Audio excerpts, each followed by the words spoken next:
Woo! Ladies and gentlemen, we are back here on ASAP Afternoon Blitz. Our boy Gonzo still away on recovering from his surgery, which if you didn't watch yesterday, we'll let you know again today was a successful surgery, and he's laying on the couch or probably on his bed, with a pillow on his back, sipping on some yak. If he can. If not, he's getting fed by his dad Tony. But he's doing good and he's being well, and we wish you for a speedy recovery, Chris. But with me is always my boy Jay McLovin. How you doing, Jay? Hey, I'm doing wonderful, man. And Tony, if you're out there, man, I hope you're doing a good job taking care of our boy Gonzo over there. Please get him the good stuff. Get him the top shelf premium yak. Don't get him the rail. If you're feeding Gonzo the rail, I'm going to be very upset with you. So I hope you're giving Gonzo the premium liquor and not that stuff, okay?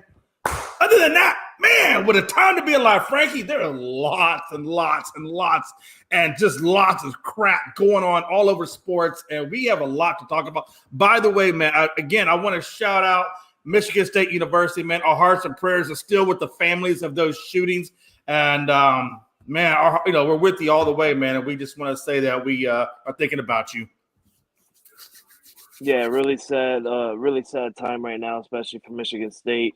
Um, this has been like what the third, fourth school shooting in like the past 5 months I can't even that remember. we've I heard lost of. track. It's really starting to get insane, and it's just getting crazy now. I won't be surprised in the near future we're gonna have some news that these colleges are gonna have some high top end priority of some security going on or something like that. But yeah, as you said, Jay, we have a lot to talk about in sports, and I just want to start off real quickly with the news that we got earlier today. Kevin Love is on the lookout right now, probably getting bought out from his Cleveland Cavaliers contract. For those of you who have not remembered, Kevin Love he's a long time member of the Cleveland Cavaliers. I forgot the team. He's been on the Cavaliers for so long that I even forgot the team he was on before. I think it was the Minnesota Timberwolves that he used to T-Wolves. play for. Yeah, he Um, was with the and T-Wolves. and he did win a championship ring with the Cleveland Cavaliers, their one and only championship ring with the Kyrie Irving and LeBron James era back in the 2017, I think it was. He's finally being bought out of his Cleveland Cavaliers contract, and he might be on the lookout for a certain potential landing spot on some high end teams. Jay, give me your thoughts on Kevin Love possibly becoming a free agent in the next couple of days. Yeah, it's long overdue, to be honest with you. To be honest with you, even though he did get his ring, and congratulations on getting your ring, Kevin, but honestly, the experiment with Kevin Love with Cleveland just has never really truly worked out. I mean, they've gone through the thunderstorms of it, but it truly has. If you had to look at it ultimately, I don't think it was a failure. I don't think it was a success. I just think it's kind of baseline all the way across the board. It's time for him to get out of Cleveland and find the right. He's got to find the right look. Kevin Love can shoot and he can get rebounds. Okay, he's still good at doing some things, so he's still got some tread left on those tires. It's just going to take the right situation for him to go into to be successful. I would not be. I don't think the Lakers really, have enough room on the roster at this point for him. But I mean, if he wound up with the Lakers, and reunited with Braun, what can he do for the Lakers? I know they have this new look, and Braun's happy with how the Lakers are looking. But still, is he an upgrade over Mo Bamba? I think so. And I know, Frankie, I know you love Mo Bamba, man, but I think Kevin Love, and I think you get him at a pretty reasonable price, could be that upgrade over him at that center spot. And then you could move Anthony Davis right over to the 4, probably switch LeBron, he can slide over to the 3, that could be a hellified combination. What do you think, Frank? No, yeah, I kind of like that. That sounds pretty good. The only thing that gets to me, with the Lakers and probably not doing that will be because of his past injury times. We do know that this man spent honestly, I think it was the last 2 seasons on the injured list. So this is actually the first year where Kevin Love has been playing. for the Cavaliers, but we haven't seen him much on the court because of the direction that the Cleveland Cavaliers are going.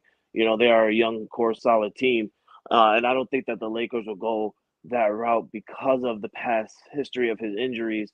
And plus, honestly, I like what you're saying there, but I kind of like after watching them play yesterday with LeBron on the court. By the way, we were saying yesterday, even me myself, I did not expect LeBron James to play that game just because it was our last game before All-Star break, and it would be a smarter move for him to sit and rest that foot even on in a longer term.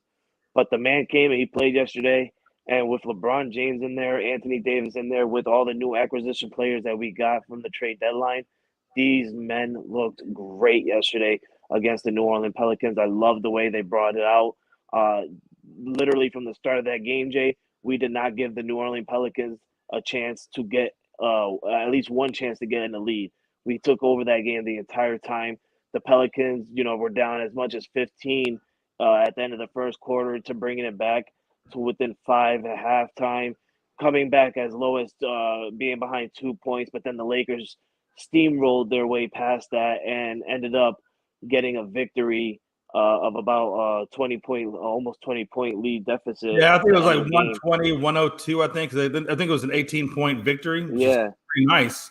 yeah. So I feel like LeBron being out on that court and playing with all these acquisition players that we got during the trade deadline, I feel like he likes it. Mo Bamba played fantastic. It confused me while I was watching him last night, and he took about four threes or five threes, and he missed all of them.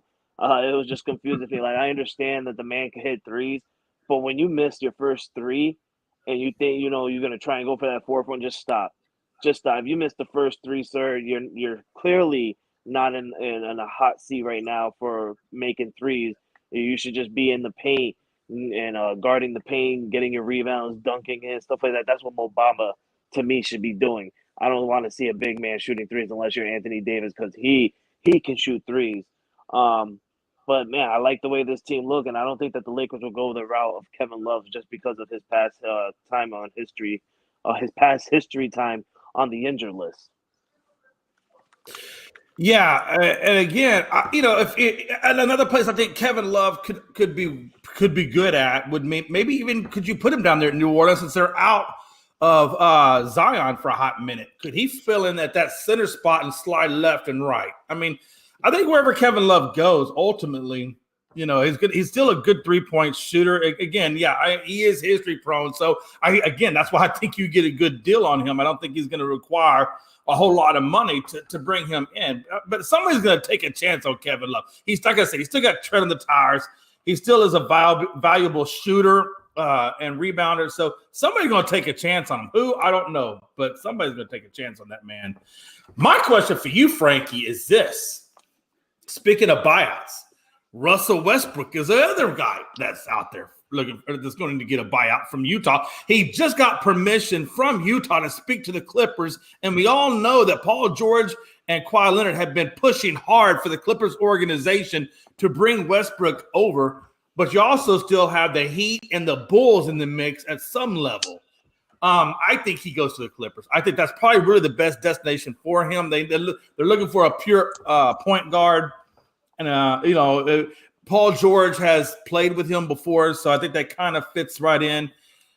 I think he goes to the Clippers, Frankie. But again, the market's been really slow on Russell Westbrook. Where do you think he rolls? Yeah, I think the same. I think he's going to end up being a Clipper just because he has a house in LA from his time recently in the beginning of this year playing with the Lakers. If I was him, I probably would. If I'm Russell Westbrook, I don't move, Jay. Yeah, you got traded to the Utah Jazz, but you knew right away that the Utah Jazz was going to buy you out. So what's the point in even traveling to Utah to look for a new house if Yeah, I you wouldn't. know if you know that Utah is going to buy you out? Then you're hearing that Paul George is trying to recruit you to come to the Clippers, and the Clippers are actually giving you that call like, "Hey, we want to have a meeting with you." You might as well just go ahead and sign with the Clippers, no matter what they give you. They're having belief in you to come in and change that team around, especially in the point guard position. And then you look at it the second way. you already have your house in LA. You don't have to sell it. You don't have to do anything to it. You can just Mhm. stay living where you're at. You know, It's you just don't have a to. lateral move to a better LA team, to be honest with you. At the moment, they're a Yeah. better LA team. Well, So, yeah, yeah. At the moment, they are, and if you look at it as well, you think about your family. If I'm Russell Westbrook, you got to think about your family. Like they just started school in LA this year. I mean, they've been in LA for about 2 years now, or 3 years now, or whatever like that. But the new school year started for them this year. You don't want to move them midway through the school year to Utah to have new friends, make new friends, and learn their new classes and stuff like that. It's just a smarter play for Russell Westbrook to just go ahead and sign with the Clippers anyway. yeah, absolutely. I mean, the Clippers. I mean, the Clippers are actually looking pretty good right now. Honestly, everybody's healthy, quiet, staying healthy. I kind of think they're maybe one player away, and could Russell be that player, or could Russell have an adverse effect on the Clippers? Could he be worse for the Clippers? I hope he'd be worse for the Clippers. I'm just saying the Clippers are rolling right now. They have good chemistry. They're doing everything they need to do. You know, Russell Westbrook's going to require the ball. Is he going to mess up the chemistry that the Clippers have? Is he going? I mean, could it be subtraction by addition to that team? I feel sorry for the Chicago Bulls, man, and I'm not trying to come in early and then troll my boy Mike's team, but let's just look at the Bulls for a minute, Jay. You have Russell Westbrook, who's literally out to get any team that he could possibly get into. You clearly are the one team out of 32 NBA teams. You're one out of two of the teams that didn't make no trade in the entire NBA through the from the start to the deadline. You have no point guard. Lonzo Ball is out on an injury. You got nobody to take the helm for that team. If I'm the Chicago Bulls, my first thought is yes, okay, Russell Westbrook. Everybody looks at him as this player who downgrades teams and stuff like that. But at the end of the day, he's an MVP. He's been to an NBA Finals. He is a triple crown king. At the end of the day, if I'm the Chicago Bulls, I will try and bring him in. So if I'm Chicago right now and hearing the news that he could potentially land with the LA Clippers, I will come into that sweepstake and try and prevent him from doing that, because you should look at your team and know right now you don't have a solid point guard to do something for your team. So right now I feel really bad for the Chicago Bulls, just not going a route that they should be going on the right direction. They're right there in the play-in tournament. They're not out of the playoffs just yet. They're literally like a couple seeds behind the number 6 seed. So I don't understand why Chicago's not making any moves. They didn't make no moves before the trade deadline. Now they're not making no moves towards Russell Westbrook. I don't know what's going on with this organization, but if I'm them, they definitely need to get into this conversation of Russell Westbrook. But it's kind of looking that Russell is leaning towards the Clippers a little bit more. Yeah, the whole thing with Chicago, I'm not really sure. Like you said, I'm not really sure what's going on with that organization. They seem to be, really in a hot mess, to be honest with you. Sometimes, though, you don't need to make quick moves. I mean, they really – Frankie, honestly, at this point, man, I don't think they have necessarily the team that's going to get them – they're not, at the top level competing. So I think right now, if I'm the Chicago Bulls, I think I write it into the offseason and I reevaluate this ball club and my exit interviews. And then, I still got the draft to deal with. I can address some needs in the draft.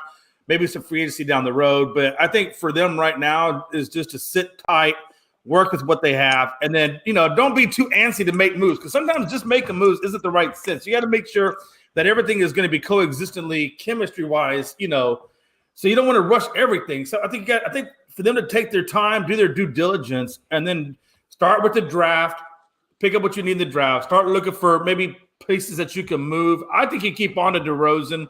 I think I like DeRozan. I don't think you move on from him. I think you can make something work with him, because I like that beautiful mid-range jumper that he has, man. But I think you wait till the offseason, Frankie, man, and then I think you wait till after the draft to really start evaluating your team. You know what I'm saying?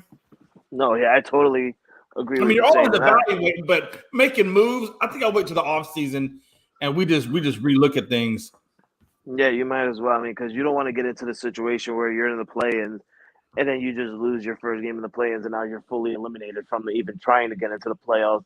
That's just going to be, worse on the players. It's like, why the hell were we even here if we were just going to get eliminated in the first place? So I'm not trying to say Chicago go ahead and ride out the rest of the season by just, giving up games and losing. No, I'm not saying that. But, I think for me, it would be easier just to focus on the offseason, get ready for next year, like you said, reevaluate this roster, see what was missing, what pieces need to be filled. I do think that they need to move on from the Zach LaVine. I don't think Zach LaVine is living up to the contract and potential that the Chicago Bulls were thinking that he was going to live up to. DeMar DeRozan is a bad MF. I don't want to curse right now. I'm trying to be professional, but he's a bad dude on the Right. court. And like you said, he has a beautiful mid-range jumper. He even has a beautiful three-point jumper as well. So, if I'm Chicago, your first thought is, okay, let's try and lock down DeMar, and then let's see what we can surround DeMar with that makes it feel comfortable to where he thinks and we think that we're good enough to win a championship in the near future. Uh, you're going to obviously move on from Alex Caruso because I believe his contract is coming up in a couple of years. That'll probably save up some money in cap space. Lonzo Ball, you definitely got to try and give it to Lonzo Ball because you're tired of dealing with the injuries of him, and you don't want to just waste the money on having somebody be sitting on the bench for another entire season. So there's a lot of mistakes, or not mistakes, I should say, a lot of holes that are happening in Chicago, and a lot of things that needs to be changed by next year. My thing is too, they didn't Chicago started running into issues when Lonzo Ball went down, and they never had quite the answer at the point guard position. Dragic wasn't it, I forgot who the other guy was, but they never when Lonzo went down, it really affected LaVine a lot. And I wonder if that really is the issue. Like, again, I don't know if Lonzo's ever going to make it back to the court at this point. Um, but if they could get the right point guard at that spot, could that then revitalize Zach LaVine? You know what I'm saying? Yeah. Like, that whole team just hasn't looked right since Lonzo went down. It kind of shows you almost the importance of what Lonzo brought to the team in terms of facilitating, assisting, and things like that. You know what I'm saying? Oh, stop it. Stop it. They didn't miss nothing. They would have been in the same situation if Lonzo was at the point guard. Let's stop this talk, Jay.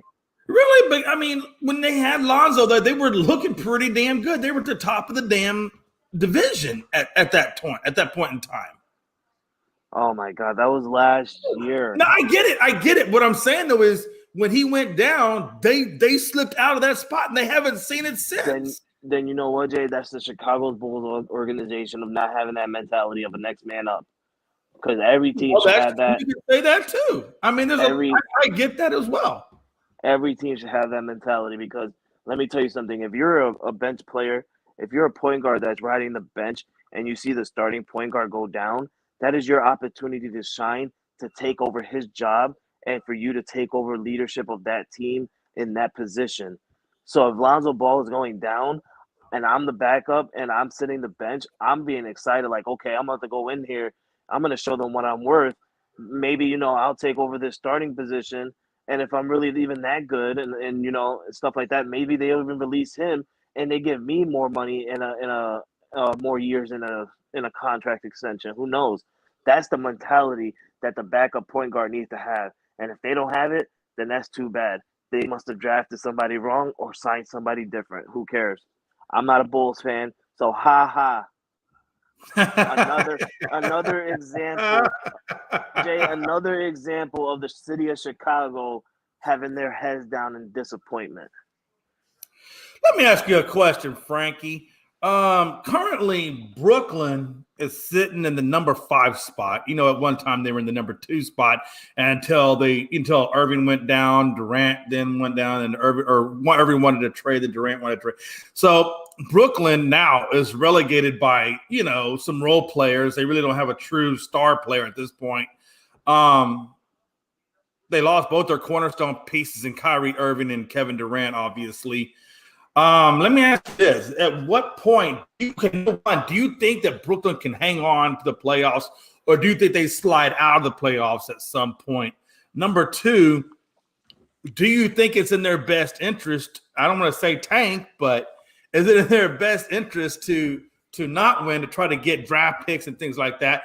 Well, that's right. If they tank, remember, Houston owns their draft picks. So it's almost in Houston Rockets' best interest for their Brooklyn Nets to tank so they can get their good draft picks as well. Or do they try to swap and start trying to put a competitive team together? And if so, who are they going to pick up? There's really nobody out there to truly pick up. Only Kevin Love and Russell Westbrook are truly, really out there. So what is that? Where does Brooklyn go from here now that they lost their cornerstone pieces?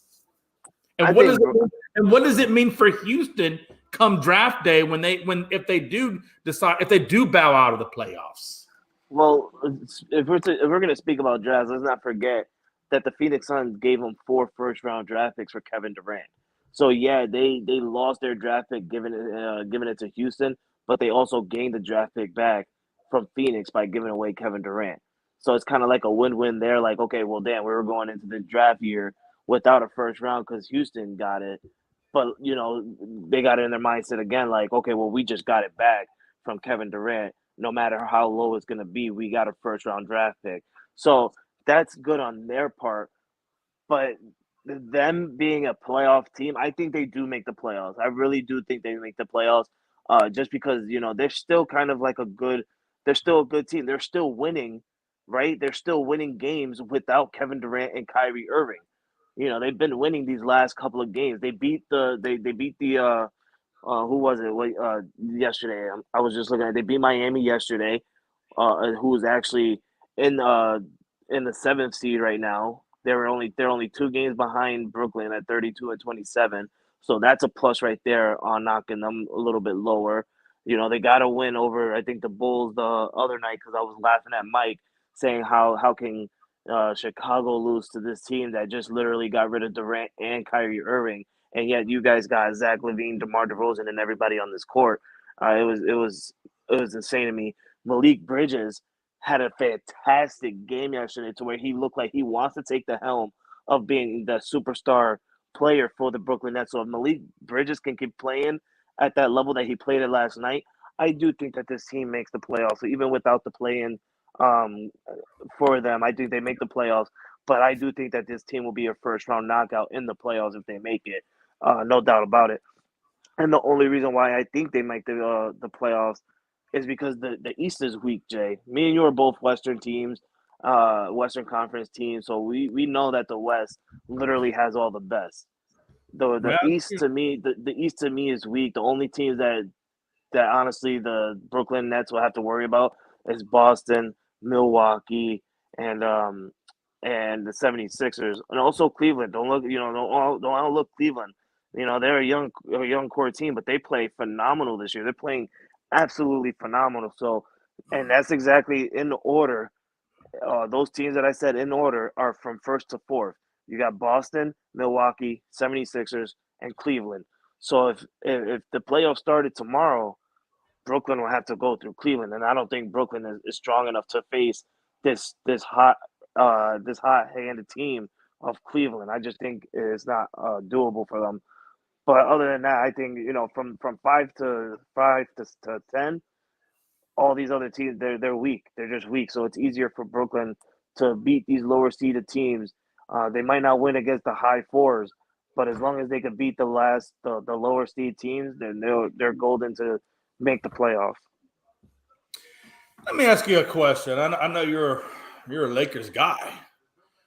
What would mean more, honestly, if you won a champion, if you were a player and you won a championship with the Clippers, would that mean more than if you won a championship with the Lakers? And what that mean by is that was a question that was asked to Paul George, and Paul George says that winning a championship with the Clippers would mean more than him winning a championship if he was on the Lakers. And I tend to agree with him because of the Clippers have always kind of been the stepchild. You know what I'm saying? In LA, they've always been the stepchild. And so I think, LA is always kind of, they're the prima donna of LA. So I think, if you get with the prima donna, it's just like, well, he had LeBron, he had AD, blah, blah, blah. If you do it with the Clippers, you're like, well, he did have Kawhi Leonard, but really, who was after that? You know what I'm saying? So what do you think? I mean, for me, I think if he was to win it with the Clippers, it would mean more than if he won it with LA or with the Lakers. Well, I see his point in that. I mean, the Lakers literally just recently won a championship in 2020. The Clippers have yet to win a championship. It kind of does mean, well, if I bring a championship with the Clippers, I will be part of that organization that won that first ring for that team. I think I feel on what he's saying, and it is true. You're not with a team. You're not on a team with Anthony Davis, LeBron James, and all these other little pieces that are semi good but not great like those two. Yeah. Compared to you being on the Lakers, all you have is Kawhi Leonard. It's just you and Kawhi Leonard. So I do see his point and I see his value on it, and it's a smart value and it's true. I feel like if I was Paul George, I would feel the same way. That if I bring a championship in the Clippers organization, that basically makes me feel more better than winning a championship with the Lakers, who are a franchise team that honestly runs the city of LA in the sport of basketball, and them being already a 17-time world champion organization compared to me being an organization that has no championships. I will be in that category looking at that one banner when I bring it out when it was revealed on top of crypto.com arena. So I Yeah. see it. I see his take on it. Let me ask, since we're already talking about LA, let me ask you. So obviously LA has revamped their squad, and LeBron seems to be pretty happy with the additions at which they've made.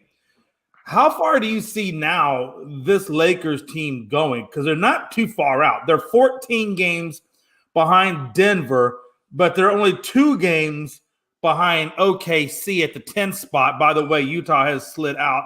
Now it's OKC that took over the 10th spot. Now Utah is out of the play-in. So you got Golden State at 11.5.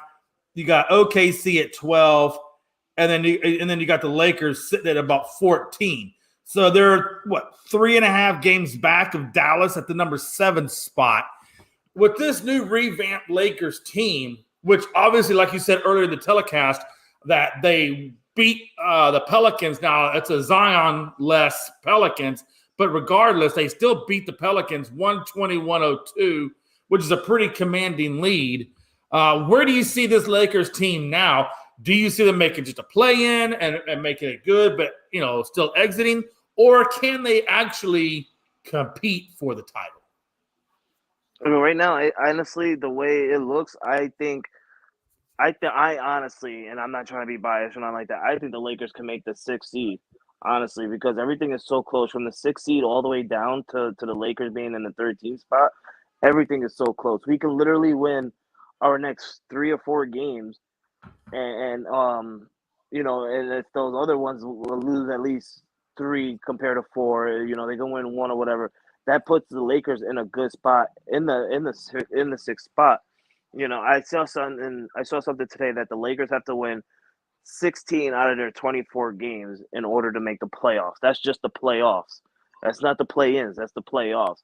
So that's basically telling me, okay, well, 16. So the Lakers can't lose 8 games, Jay.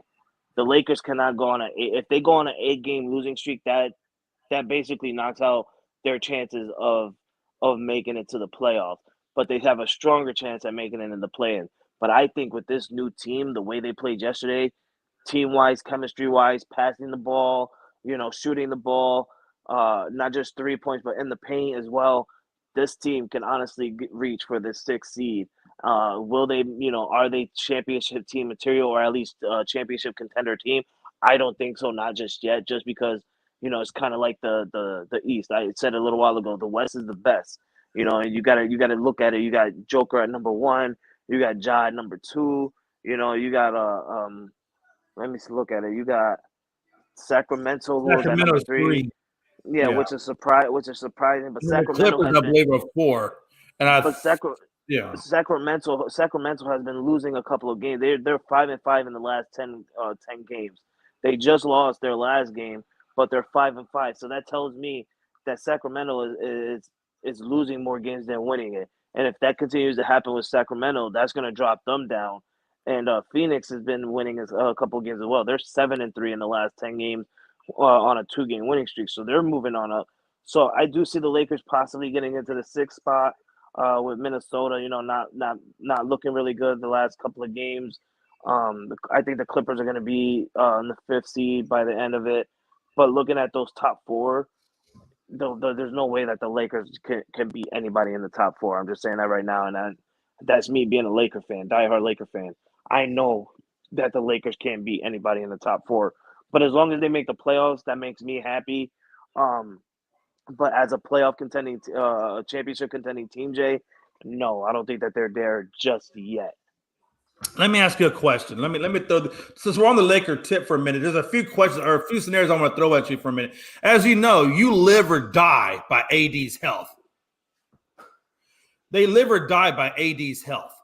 You know, so let me ask you this: would it be better for them when they're playing easier games to put Anthony Davis, you know, at the sideline and just ride Mo Bamba at the center, that 7-foot center Mo Bamba, and then on the tougher games, then bring AD in. So where he's not playing all the time, he's playing select games. So, you know, on the tougher matchups, you know, you put AD in. On the softer schedule, you put Mo Bamba in. And I think if you do that, you could extend him because he's not playing every damn game, and that would actually help his health. You know what I'm saying? Mm-hmm. And then a second scenario I'm going to give you, and I want you to comment on both scenarios. The second scenario I would give you is, you know, Anthony Davis hates playing this center. I think he prefers the power forward spot. So why not slide Mo Bamba up to the center, slide Anthony Davis over to the power forward. You still got Braun at the small forward, and now you got AD playing at his natural, or what he thinks is his natural position. Would that help him out better? What of those two scenarios? Just comment on both. First of all, you know, should you rest AD on the easier games and play him on the harder games? And then, of course, would it be better if you slid AD over to the power forward and put Mo Bamba at the center? Well, I would say, you know, for the first one, that really is a good idea. I would do that. Honestly, it's more better. But the real question is, do you really want to sit him out on some of these easy games? Because what if, you know, you sit him out for like an easy game, and then like those legs of his, the ankles of his, you know, they're not they're not on the court moving around as much. So like when you sit down, it tightens up for on you in a little bit, and then when you get back on the court, your ankle is feeling a little stress for you. You know, that's the one thing I got. If it's more like, okay, AD, you know, you're gonna come off the bench on these games. We're gonna have Mobamba in, but you're gonna get a little bit of minute times. I could see that happening. You know, give AD about 20 minutes, 25 minutes on some of those games. That I will take, um, and have him, excuse me, have him be a starter on some of these bigger games. Yes, I do agree with that. I think that'll be a smarter play, especially in the second half when you're contending for a playoff scenario type of moment right now. That I do see, but for the second one, I don't know. The Lakers are leading right now in 30 different starting positions. Right? They changed their starting lineups 30 times in this year already, and that's leading the NBA. I don't think, you know, doing what you know, because we have a good power forward in and Vanderbilt and stuff like that. I think that, you know, that works out. You have D'Angelo Russell in your point guard. Um, I think, you know, starting AD and small forward. Even have Austin Reeves in at shooting guard, even though he's a point guard. But Austin Reeves is a dog. Literally, he's been balling out this year. Even when he went on injury, he was gone for a couple of weeks. He came back, still looked like a dog. And this is a man who literally nobody even thought of, like last year or the year before that. I think having him in the shooting guard position will be good, and then you have Vanderbilt in the power forward, and then you have AD in the center. That kind of works out a little bit because I kind of like AD in the center with Mobama. That that fits really well because AD's been doing really good against other centers throughout the league. He played really well against Joker. Obviously, Joker gets his points because that's Joker. But AD plays well against Joker. He gets his blocks in on Joker and stuff like that. But Joker's just a dog that he can still freaking shoot and make his points. Other than that, AD's been balling out against other centers throughout the league. So I wouldn't change the way the position is for AD. Yeah, I think that for me, I just feel like the only way the Lakers even have a shot with AD is, and I hate to say it, it's not really a true load management, but it's almost like you got to manage his minutes because he's just so damn injury prone that when you try to play him 30, 40 minutes or 30, 38 minutes a night, he just goes down to injury. I guarantee you, if they played him 30 minutes every night, at some point before you get to the All-Star break or before you even get to the playoffs, he's going to be back on injured list again. He just cannot stay on the court with heavy minutes. I think you got to play him, 20, 25 minutes, I think, a game for him to really, be able to make it long term over the course of a season. So, yeah, I think you're right. I think, a couple ways you can look at it. You could give him off days and have him just do the bike, during the games and ride bike, keeps his ankles loose, whatever. Or, like you said, you have him come off the bench on some games and play 15, 20 minutes off the bench and reduce his minutes that way. I just don't think you can ride AD like you would a normal starter. You've got to monitor his minutes. I think at this point in his career, at this point with his health, I think AD has proven if you don't monitor those minutes or limit some of those minutes, you're not going to have him the whole season. And that's what really hurts the Lakers. And that's why I feel like sometimes AD, although he is a great player, they say the best ability is availability. And sometimes he's not always going to be available if you ride him, continuously hard on 30 plus minutes. You know what I'm saying? Yeah, I totally understand what you're trying to say. And that's why, that's what I also said. It's better to just have AD come in and play 15, 20 minutes on some of those games where he doesn't even have to come in and play. Just, to get on the mind of, okay, I don't want to get this guy in another injury on the court. It's at the point, Jay, where every time I see AD take a layup or even a jump shot, I'm worried about how he's going to come down from that layup or jump shot. Is he going to land on someone's ankle? Is he going to roll his own ankle when he land on the floor? Like it's to that point. Yeah, no, I agree with you. I just feel like with AD, if you got to monitor him. You cannot let this man play every night, 30 minutes a game. And if I look at it right, so let's see here. On the last 10 games, or he played 9 out of the last 10, and he was averaging 34 minutes a game. And I just don't think playing him 34 minutes a game in the regular season, the regular season as a whole, he's averaging 33 minutes a game. And I just think that's what's, the definition of insanity is doing the same damn thing over and over again and expecting a different result. And it's not going to happen with AD. If you continuously play him 33 minutes a game or more, he will be back on the injury list. I freaking guarantee you. Because that's what's happened season after season after season. Yeah. You got to manage. I would bring AD's minutes down to about 20, maybe 25 at the most. And, and I would use them at quality situations or quality times to maximize the best out of AD. Because the best thing you can do going in the playoffs is having a fresh AD. So I feel like you got one or two choices. You either trade AD and get some draft picks and bring in some youth, or you monitor AD, and that way you get the most out of him. Because at the end of the day, I think, my personal opinion, I know AD is a great basketball player, but I think he's the Lakers' detriment. I don't know at this point that you guys can ever see the finals with AD and LeBron on the court. Because number one, you don't have draft picks. Number two, cap space, things like that. It's going to be I'm not saying they can't do it, but let's be honest, Frankie, I think you would agree that as long as you have AD and you have Bron on there, and you got to load manage those guys because they're older.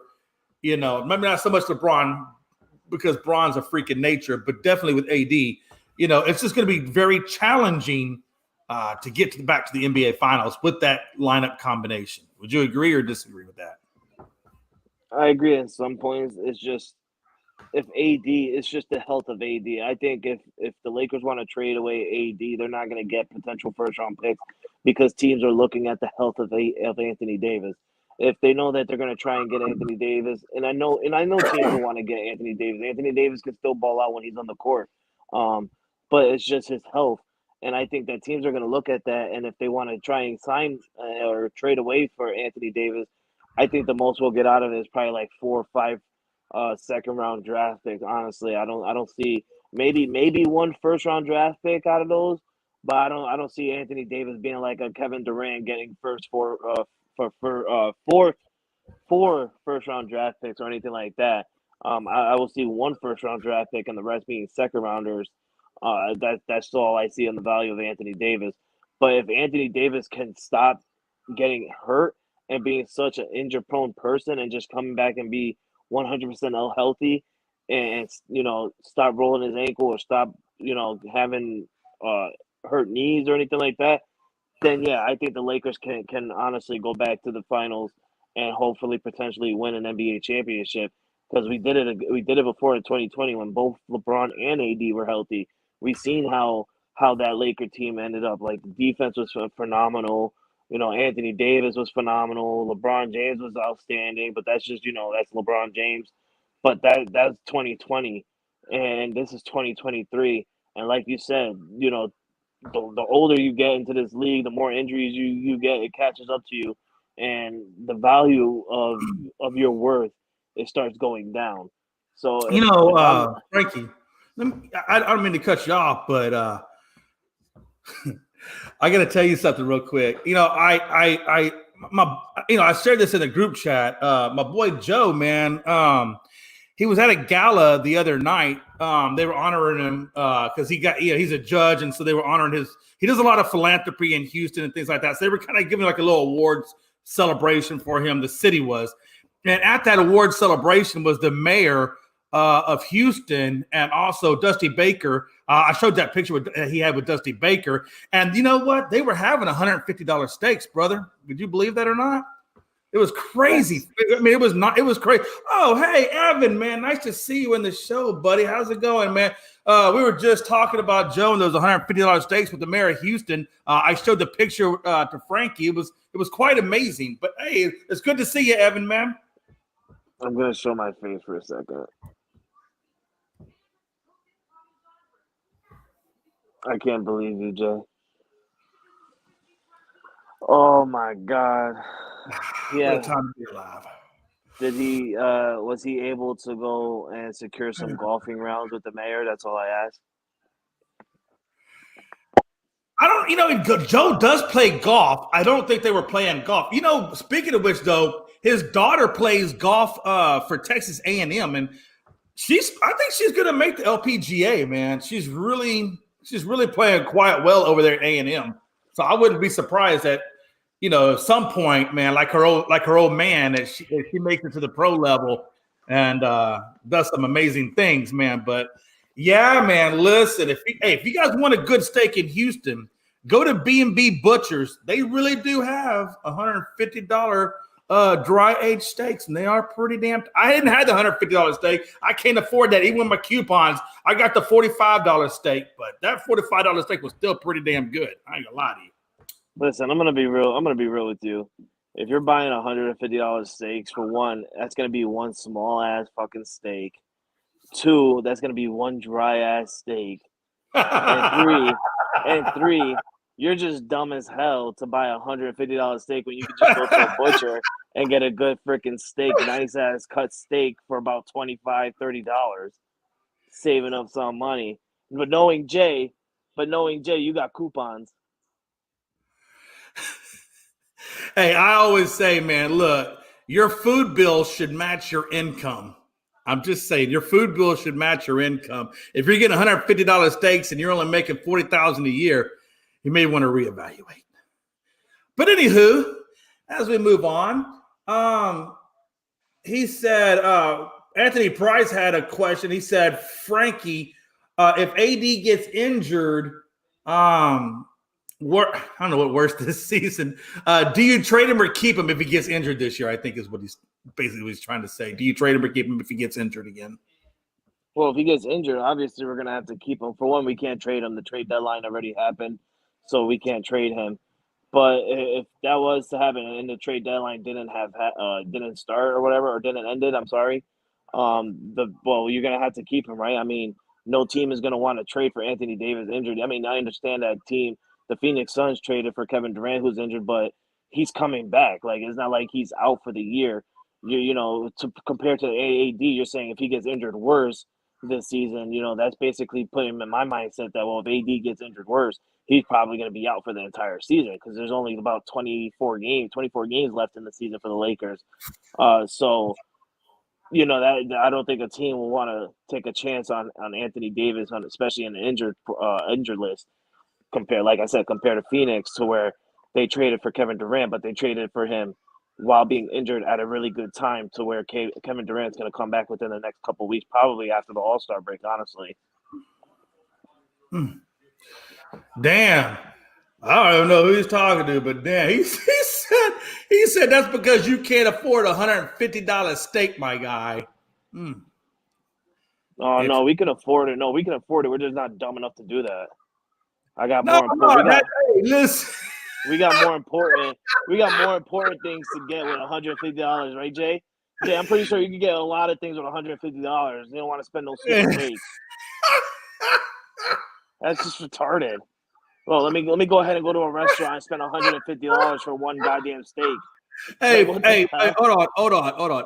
Evan, I don't know who you're directing that comment at, but let me just tell you, I can afford a $150 steak. Let me just tell you, I can. But do I want to? Financially, it makes no sense. I would rather get a nice $45 filet mignon and be good to go and put that extra money towards, I don't know, let's say the stock market. That's kind of where I put my money, Evan, in the stock market. I don't put it on the plate. But I think it's kind of funny that you think I can't afford a $150 steak. I'd put my bank account on here, but I don't want people seeing my social security number. Otherwise, I'd show you what the fuck I can afford and what I can't afford. I just like how people come in here. What a douchebag to say that. Well, I just like how people come in here and they just come in and they just think like they know your lifestyle. They know they feel like they know what you do in life. So that way you can't afford this because you probably don't have, you got a shitty job. Heaven, you don't know what we do in real life, bro. You don't know nothing about us. I'm pretty sure both me, like Jay said, he can afford it. I know I can afford it, but we're both not dumb enough to buy it. Like that's just mental. Jay, let's just go ahead and waste $150 because we don't got more important things to buy in our lives. No, it's all good. No, let me tell you something. If I went in there and I even thought about trying to order a $150 steak, my wife would slap the shit out of me. She would. Frankie, you know how Mel is. Yeah. Mel would slap the shit out of me, man. I'm telling you. Caitlin would smack the shit out of me as well. Well, that's the difference between you and me. We have women in our lives to smack us straight. Oh,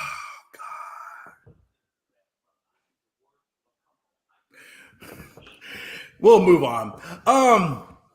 Let me ask you this. Let's Bye, Evan. Bye. Hey, I'm sorry, Frankie. I did kind of start that. But, well, technically he started it. I just commented on it, but whatever.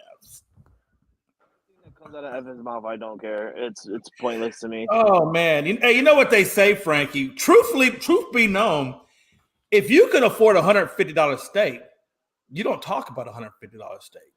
Exactly. If you talk about a $150 steak, that means that was a major accomplishment in your life. I'm just saying that's usually an accomplishment that you want people to know about because you typically probably couldn't do that. I don't know. I'm just saying. That's just me. That 100. Wait, hold on. Put that back up. I didn't get to read that. Put that back up one more time. That $150 could go to my daughter. You're damn right. And pull-ups. Hey, Anthony Price. I'm right there with you, baby. I'm definitely right there with you.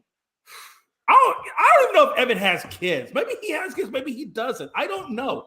I just know that I have kids, and if I was $150 on anything, I'm probably going to throw it on my kids, honestly. And I would throw it on clothes or their college tuition. Well, I already have their college tuition is already paid for, so I don't worry about their college. Their college is good, but yeah, it's crazy. I don't know, man. It's crazy. Jay, all right, I just want to say something real quick. He said maybe it's a part of his job. Then he says, "Go ahead, Frankie, pop off." For one, Evan, I didn't pop off, sir. This was between you and Jay, and then you just want to throw me into it because you know me, we and you have history. All right, and enjoy our 2 watchers. Are you in here to see how many watchers we have? Because if I'm not mistaken, Jay, I think we have about 6 watchers looking at us right now. So go ahead, and Evan, when you go on your show, I'll be sure to tune in and enjoy your 1 watcher that you follow, and I'm pretty sure that's the quote unquote mayor that you go ahead and see, right? Oh, what a time to be alive. Okay, Frank, let's get back to sports. I done wasted enough time on this crazy bullshit. Could Joker, let me ask you this, man. Luka scored 37 the other night, took the loss in Dallas. Dallas is on a 3-game losing skid. Kyrie didn't play the other night. What do you make of that? I was trying to find out if Kyrie was hurt. I could not track that information down. What's going on with Kyrie? Why didn't he play last night? I think they just rested him. I think it was just a rest because ever since, he got traded to Dallas, he's been playing nonstop. I think it was just a rest moment, especially, being the last game before the All-Star break. You want to have him come in the second half and just dominate with Luka right next to you. I think it was a smart move on Dallas. I mean, it sucked because, it was against the Denver Nuggets. But let's be realistic, Jay. At the end of the day, even if Kyrie was to play, will the Dallas Mavericks end up getting the win? I don't think so because of the way Joker's playing. The man is literally in a triple-double, and he's having a triple-double season on points, assists, and rebounds. So that just goes to show me that Joker's a monster this year, and it was a smart choice on the Mavericks sitting out Kyrie Irving right before the All-Star break. You don't want anything to happen to him. Okay, if it was Kevin Durant or AD or even Kawhi Leonard, I could buy that. But Kyrie doesn't have a natural history of injuries. He just has a natural history of not showing up. That's why I'm kind of curious as to why he didn't play. I mean, why are you load managing a guy that, quite honestly, doesn't have a true history of injuries that you need to load manage? I don't think it's the injury part. Like, I think it's just the resting part, right? You don't want to tire him into out. What if, for God forbid, what if something did happen? He pulls his hamstring or he rolls his ankle or something like that. You never know.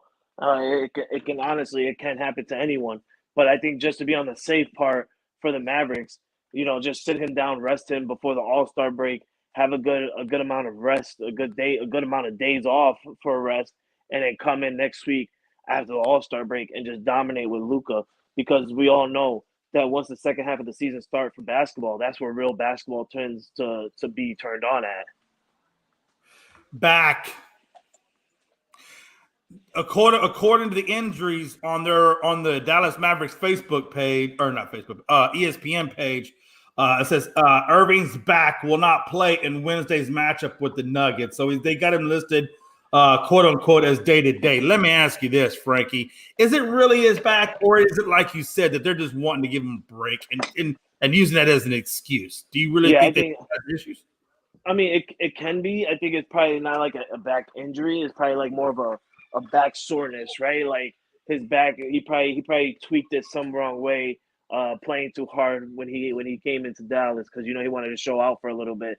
But I honestly think it's just a cover-up story to where he's getting the rest time that he wants before the All-Star break. Because, like I said, who wants to play that last game before All-Star when something can happen really bad to you? Not trying to jinx anybody, and then you come into the second half of the season knowing that's the most important part of basketball is the second half of the season, and you're not being able to play. So it's kind of like a 50-50 shot for me. He can have a back injury, but I also think it's just a cover up of them just having him sit out and rest and then they just threw on the injury report, well, it's his back. He hurt his back.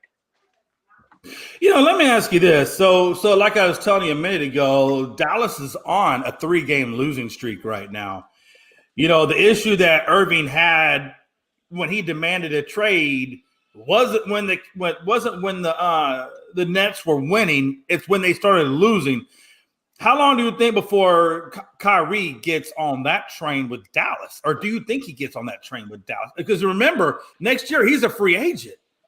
So, number one, do you think that them losing those games is going to play a part? And number two, do you think he re-signs with Dallas? Because they didn't sign, which I think Mark Cuban is dumb. How do you not have a damn extension signed when you trade and you give up all that you gave up for him?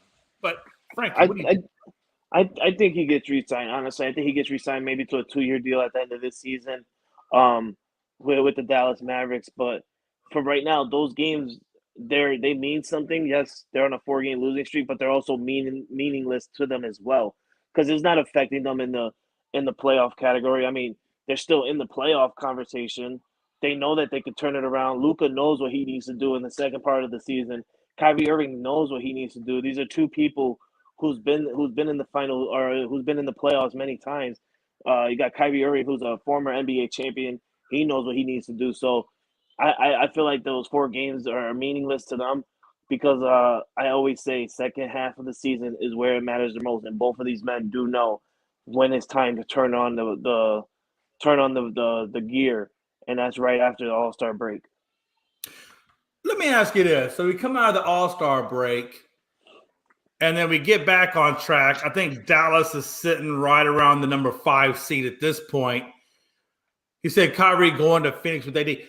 We're going to talk about that in a second because that's a really good point. But we'll come back to that in a second. I want to finish up this little Dallas thing real quick. Where do you see Dallas now? We know the top 3 teams are formidable, right? Denver's formidable. Phoenix is formidable. Or correction, Dallas. Dallas, Phoenix, Memphis. We know that those 3 teams are pretty damn good right now.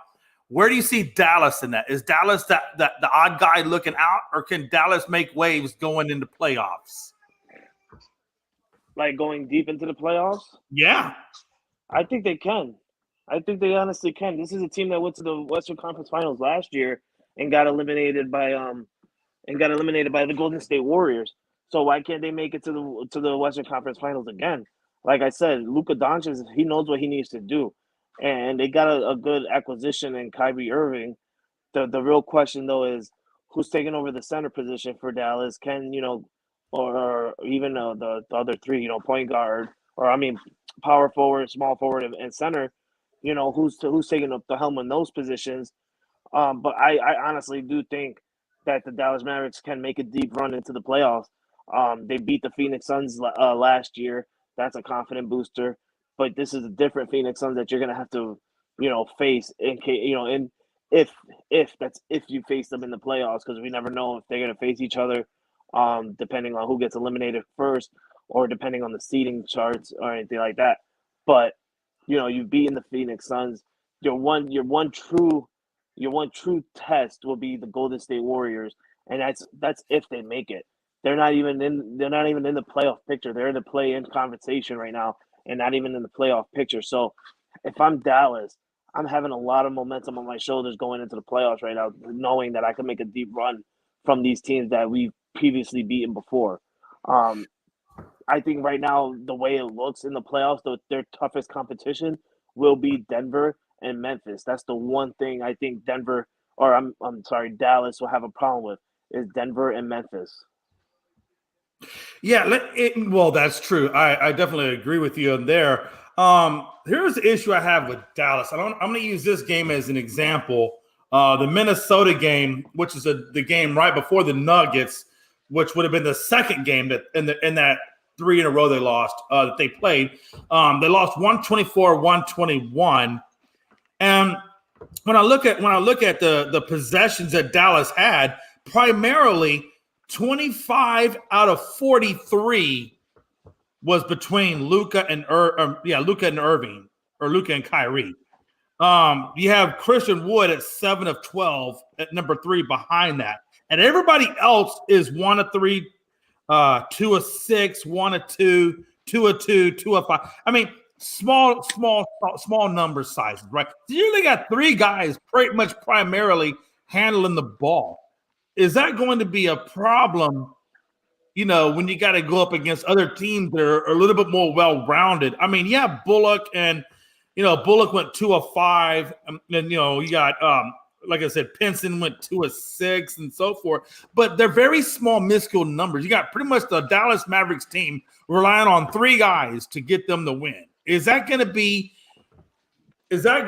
helpful going forward? I think that's where Dallas's weakness is in their bench. Now, yes, Christian Wood really is the bench, because outside of Christian Wood, then you're looking at what, 6, 9, 11 points off your bench. And Christian Wood did play 23 minutes. I think there's an issue there that they're not getting the bench support and they're not getting other players involved enough. Do you think that because Kyrie's ball dominant and Luka's ball dominant, that could really be an issue with the Mavericks, even trying to get beyond this season, even if he stays with the Dallas Mavericks and signs an extension and stays with Dallas? Do you think that could be a problem going forward because those 2 guys are so ball dominant? I think so, honestly. I really do.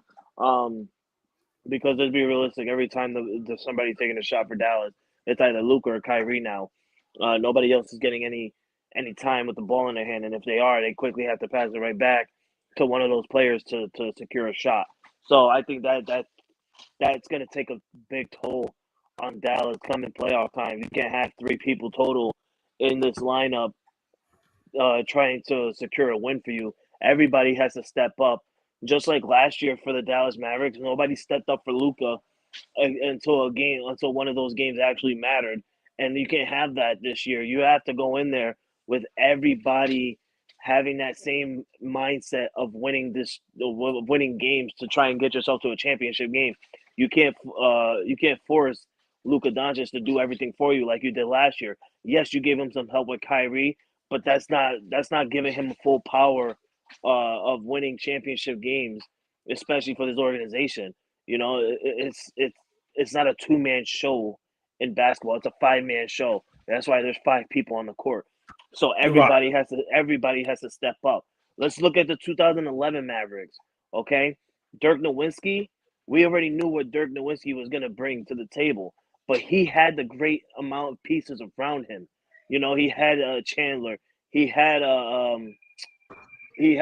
Terry and everything like that. He had a great pieces around him to secure himself a win, and they went on for one. They swept my Lakers. Kobe Bryant and Phil Jackson ended the Kobe Bryant Phil Jackson era of the Lakers by sweeping my team in the first round, then going all the way to the championship to beat the first year red hot Miami Heat of the trio of Chris Bosh, LeBron James, and Dwayne Wade. So that right there, if I'm the Dallas Mavericks, I'm having team meetings and I'm pulling up video from 2011. I'm not saying this is the team we have to be, but this is the team we have to grow up to try and be. Everybody has to have a piece in this organization, and it just can't be a 2-man show with just Kyrie and Luka. Yeah, no, I agree with you. And I want to kind of turn now our attention a little bit over what Anthony Price was talking about, where he says Kyrie going to Phoenix with KD. I can't see that happening. They didn't work out too well over there with the Nets. Why would Phoenix want to bring to that what the Brooklyn Nets dealt with? I just don't see that being a good thing. I think what they currently have with Durant is perfect, but what do you think, man? Does Kyrie go play with KD in Phoenix? Do they make that move? And if so, Kyrie, what would they do with? They got what? Where would Kyrie fall in? Because you got Booker, you got CP3. Where is Kyrie going to find time to fit in there? Yeah, I don't see that happening. I don't think Kyrie's going to go. There's a reason why Kyrie demanded a trade. There's a reason why, KD demanded a trade before, but then again, he stood because he wanted to play with Kyrie for a little bit. But when he noticed that Kyrie wanted to be gone, that's when KD also threw it up like, okay, well, I'm not going to carry this team on my back by myself, so I'm going to just go ahead and dip as well. And he requested a trade. So I don't see them two teaming up again anytime soon. Yeah, maybe I in the don't near either. I don't think future. that even comes near. I don't think that comes anywhere near to fruition because number one, if he tries to play the shooting guard spot, Booker's not going to go to the bench. Kyrie's not going to go to the bench. If you try to put Kyrie at the point guard spot, do you really think CP3 is going to go to the bench? Because CP3 knows the only way he gets a legitimate ring is if he's part of the starting rotation. If he goes to the bench and Kyrie comes in, if they were to get a ring with that type of deal, CP3 would nullify the legitimacy of his ring because he's riding the damn bench. You know what I'm saying? I don't think in any case scenario, Kyrie coming over fits in with Phoenix. I just don't see that happening. Unless they trade away CP3 for Kyrie Irving. I just don't see that ever happening. I just don't think economically and or even chemistry-wise that would happen. Yeah, I don't see it happening as well. I really don't. CP3 might be gone if Kyrie comes in. No, I mean, think they do that. I mean, I've been saying for a couple of episodes now that KD has went into becoming a Phoenix Sun, they have more of a chance now to win a championship ring. And if the Phoenix Suns do, AP, hear me out right now. If the Phoenix Suns do win a championship ring, CP3 is going to retire. There's no better way to retire with a great career that you've had than with a ring, the one thing that you've never gotten.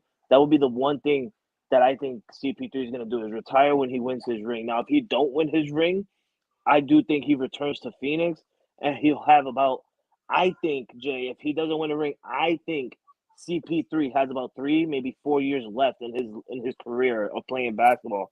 He's not getting any younger. He's getting older. And I don't think he's going to be playing in the league that long. He's been getting hurt lately, as of late, with the Phoenix Suns since last year. Okay? And I'm not talking about playoff time. I'm talking about regular season time. He got hurt in the regular season and he ended up coming back for the playoffs. This year, he got hurt early on in the season, and he hasn't been playing, at the high level as CP3. He still balls out, but he's not playing at the high level that CP3 normally does. And I don't think CP3's got that very much long-term left in the NBA. Like I said, he has 3, maybe 4 years left tops if he doesn't win a ring.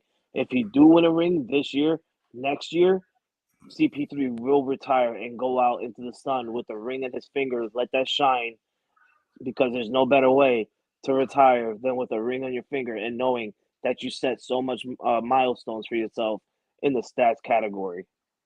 I'll be honest with you. I'm right there and with you. I think CP3 does have 3 to 4 years left in him, but viably as a starter, as a high caliber championship lineup starters, at the point guard spot, I think CP3 maybe has 1, maybe 2 more years as a starter, and then I think he'd have to go to a bench role. I don't think he can be effective beyond that second year. That's a rough one because he is definitely up there in age, man.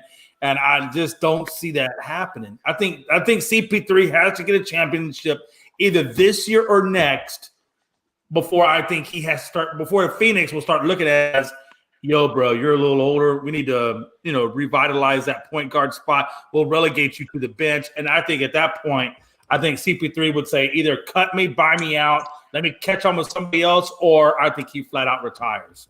I don't think CP3 would ever go to a bench role. I don't think that's in his blood. I don't think that's what he's willing to do. And I don't think he should do that. At this point in his career, if he was to go to the bench, that's like putting Tom Brady as a backup quarterback. You just don't put baby in the corner. You don't do that. Yeah, that's basically. So I give him maybe 1 or 2 more years left as a starter, and then I think CP3 is just done. Could he go 4 years? Of course he could. But is Phoenix willing to go 4 years with an extremely old point guard? I don't see that happening, man. I don't. That's like putting LeBron James on the bench. Yeah, that you're never gonna put. Well, Bron would never let that happen. That would never happen. Real quick, Kevin Durant is just. Obviously he's got that knee issue. He took part in his first practice session with the Suns on Monday. They're going to keep him out. Obviously, you will not see Kevin Durant. At the earliest you see him will be after the All-Star break. But let me ask you this: how soon after the All-Star break do you think we see Kevin Durant on the court? I think probably about a couple of days after the All-Star break, honestly. If he's already taking reps with the team and he's already hitting the court a little bit, I think he sits out about maybe two to 3 games, Jay, after the All-Star break is where how much time he sits out with the Phoenix Suns. And then after those 2 or 3 games, I think we'll start seeing him come in a little bit, grab a couple of minutes, not full-time minutes, not like 30 plus minutes a game like he normally does, or 40 minutes a game like he normally does. I think we'll see about 20, 25 minutes out of him, or maybe even less, just because the Phoenix Suns don't need to rush him in there, especially with them winning games right now without him. I feel like that'll be a smarter choice for the Phoenix Suns. But I give it about 2, 3 games tops that he sits out after the All Star break before we see him in the Phoenix Suns uniform. Yeah, let's switch. Frankie, if you don't mind, can we switch gears over to NFL just for a little bit? Yeah, go ahead. So let me ask you this. Daniel Jones, I want to look at the Giants just for a second. Daniel Jones, Saquon Barkley, both due up for contracts. Do you think New York continues to ride with Daniel Jones and Saquon Barkley as a duo? I don't think so. I really don't, because both of them becoming free agency. They both balled out last year, especially in the beginning part of the season. Not so much towards the end because they had a losing record in the second half of the season compared to the first, but they still made the playoffs. I think just because of them making the playoffs and Daniel Jones had a good year, but especially under Brian DeBall, I think he's gonna want to get a good contract extension with some good money. And if you're gonna do that for Daniel Jones, then you're not gonna have enough money to give. Okay, okay, you're not gonna have enough money to give a Saquon Barkley, and he's a top dog running back, so he's gonna want money because this man, he literally was in the MVP conversation. I want to say first 9 weeks of the NFL season, he was in the MVP conversation because he had an outstanding game every week for the Giants. Uh, I don't see them both coming back to the Giants. One of them has to leave. And if I'm the Giants, it's got to be Daniel Jones. I would not bring back Daniel Jones. I will go out and look for another quarterback, try and bring someone in. And don't be, I wouldn't be surprised if maybe like, the Giants make a splash and getting Jimmy Garoppolo or something, or trying to be a quiet sweepstake taker and getting Derek Carr. Like you never know. And if they do that, then that's where okay, they're gonna go ahead and get rid of Daniel Jones. But if there's no news on the Giants potentially moving on from Daniel Jones, they can't keep both Daniel Jones and Saquon Barkley. Yeah, I don't think so either. I think one of them goes, and if I had to, I would not be surprised if they keep Saquon and then take a quarterback in the draft. And or comma could even be the difference between best available when they draft. Maybe they move on from Saquon and draft a quarterback and draft another running back, maybe a Bjorn Robinson or even a Gibbs out of Alabama in lieu of and keep Daniel Jones. I think at some point they're either taking a running back or a quarterback in the draft, and I would not be surprised if one of those guys is gone. Well, I do know that I heard news that the Giants are potentially getting ready to cut Kenny Golladay, so that saves a bunch of. Oh, that's interesting. Yeah, that saves a bunch of money. Yeah, that'll be dumb. That would be dumb. That would be extremely dumb. Extremely dumb. I mean, unless you are just so bought in on Daniel Jones, and I am so not bought in on Daniel Jones at $35 million a year. I'm sorry. Daniel Jones has not done enough to quantify $35 million a year. I mean, let's be real. He had an outstanding first half of the season. He went 6-3, but then he came up going on a losing record at the second half of the season. I think at 3-6 or whatever, getting them into the wild card part. But then again, when they went and had to face, I think it was the Dallas Cowboys they had to face. When they went and faced the Dallas Cowboys in the wild card round, Jay, Daniel Jones looked like the Daniel Jones of last year, throwing the ball just randomly anywhere, wasn't throwing the ball out of bounds, just kept taking sacks, kept throwing interceptions. He looked like the Daniel Jones of last year. That's not the way you want your quarterback to be. You want your quarterback to come in his first time in the playoffs. You want him to ball out. You want him to show up. You want your team to be like, okay, well, we could come in and beat this Dallas Cowboys team. They didn't do that, and they can't do that with Daniel Jones at the helm. That would be dumb in them part. Yeah, that's what I feel like. I feel like the upside now that Saquon has got himself upright and healthy through his season, I feel like he's got the better upside than Daniel Jones. I just do. And that's why I was kind of thinking there's a plethora of quarterbacks available in this draft. Literally, there's like 6 good quarterbacks. Max Duggan, Hooker. I think either one of those 2 guys will be available to them if they want to take him in the first or if they want to wait and take him in the second.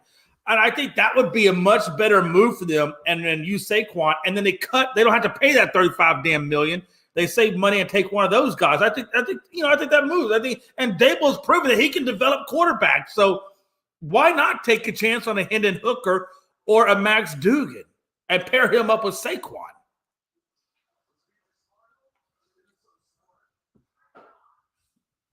That's just crazy to me. So anyway, hold on. Giants didn't lose to the Eagles because the Eagles had a first-round bye, and their first playoff game was against the 49ers in the divisional round. So they faced the Cowboys in the wild card round. The Cowboys went on to face the 49ers in the next round, and the 49ers beat the Cowboys. Yeah, absolutely. Hey, I know we got to go because I hear the girl is up and ready to move around. But there's one last thing I just want to ask you on, and then hey man, we'll catch back up on tonight on Unscripted if you want, or tomorrow on the afternoon show, whatever works out for you. But let me ask you this: when it comes to the Cardinals, Flores turned down the head coaching job because of a gut decision within that team to go over and take an offensive or defensive coordinating spot with Minnesota. The fact that he said he had a gut issue that told him that wasn't the right spot. Do you think that that's kind of hinting that maybe the problems in Arizona are pretty freaking bad, that it's going to take a lot to resurrect that damn team? Number one. And number two, is Gannon really the guy that can do that? I'm sorry. I was thinking through your question. I'm sorry. What did you say about the team? Oh, I literally thought you were wiping your butt, but that's okay. There's nothing better than when you finish a statement and all you hear is the toilet go off. It's so beautiful. No, man. Hey, I'm just saying, look, Flores went over and said he was not taking the head coaching job with the Cardinals based on a gut decision or a gut issue.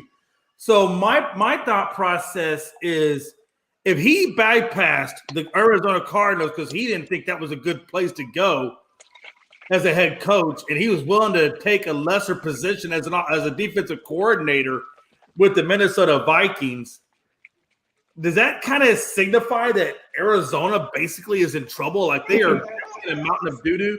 And can Gannon himself actually resurrect this team that Brian Flores wasn't really to take on? Excuse me. I think the main reason why Brian Flores turned down the contract is because he was getting news that the Cardinals didn't want to keep DeAndre Hopkins anymore. They wanted to move on from DeAndre Hopkins and put him on the trade block, and I think that's what made Brian Flores like, okay, well, you don't have Kyrie Irving, or you don't have Kyrie Irving. Listen to me.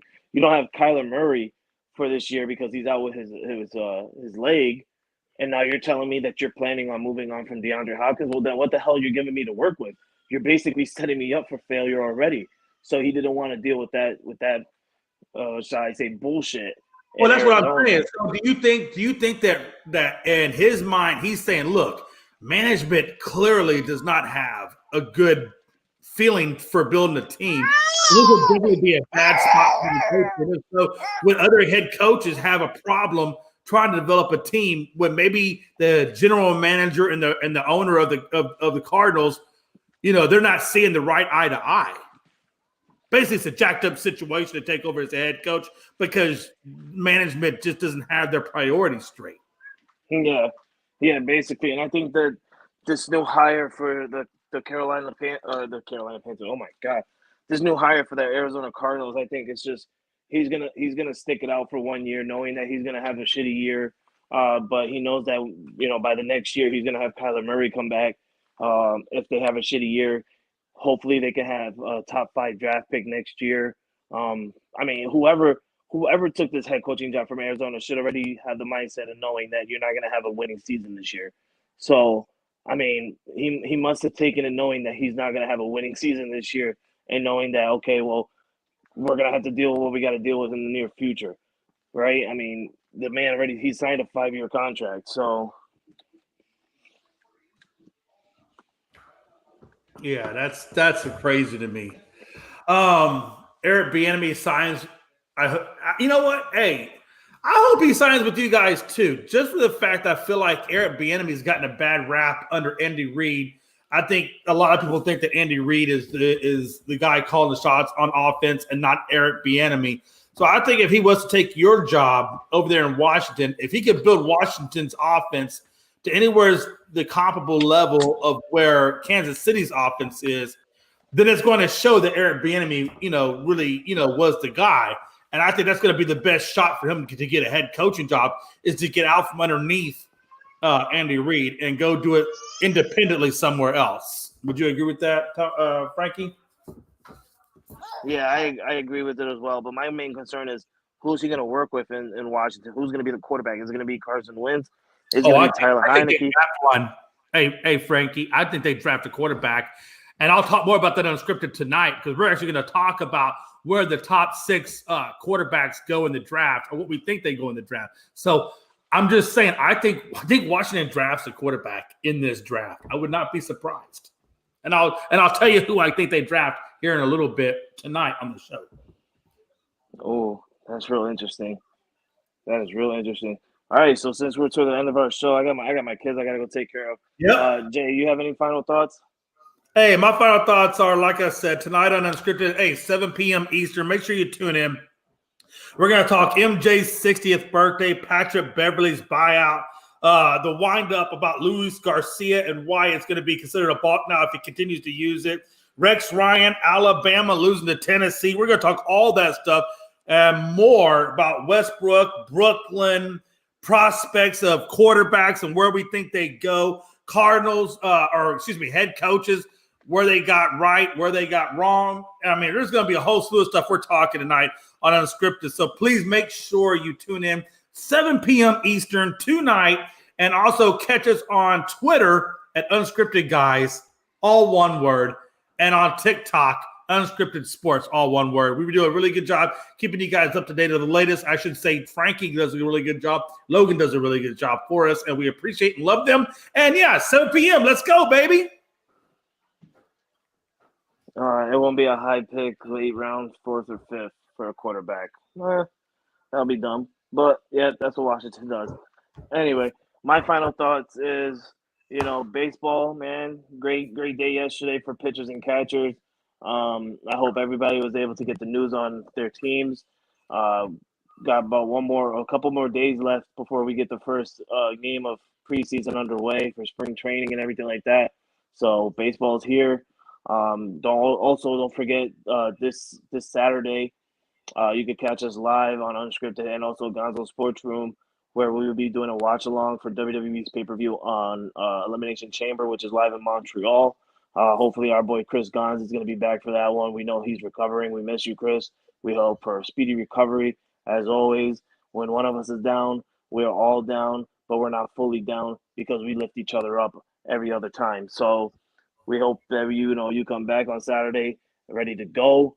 Like Jay said, catch us on Unscripted tonight. Hopefully I'll be there. I'm gonna try and get the kids to go down early tonight. Shower, eat, some bed, and hopefully I can hop on without getting up and being interrupted by these girls. But other than that, man, this is your boy. Frankie, one question before you get us out of here. Just one question.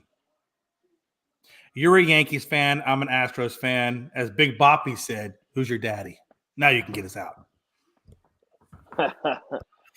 Well, as one great say to another, we have more rings than you. But I'll get us out of here.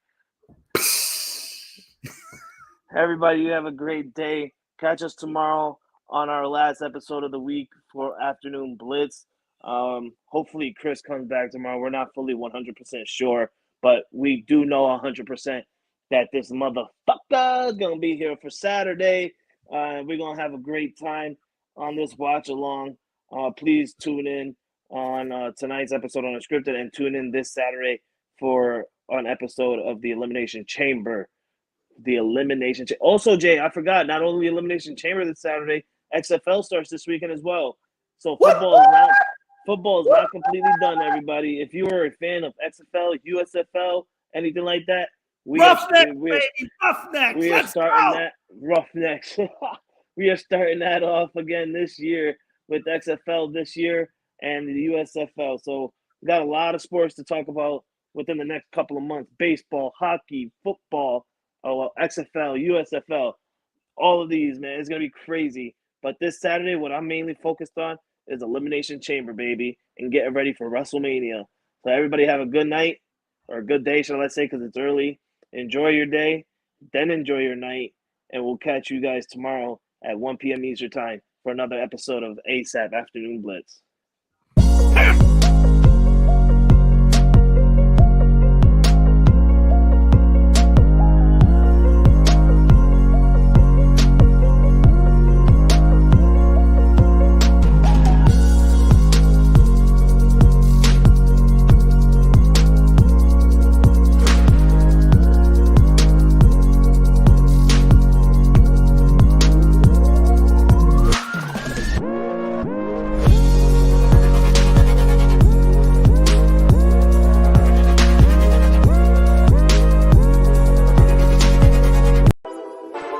All sports, all plays.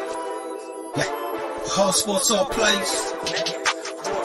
All sports, all plays. 365, we making a plays. You talking the game, get you through the days. We're high in the court, the dime in the lane. Variety topics, living the same. All presentation, sports information. In the airways, taking the nation. All sport, all plays, like working your faces. Grace at the field, so tie the laces.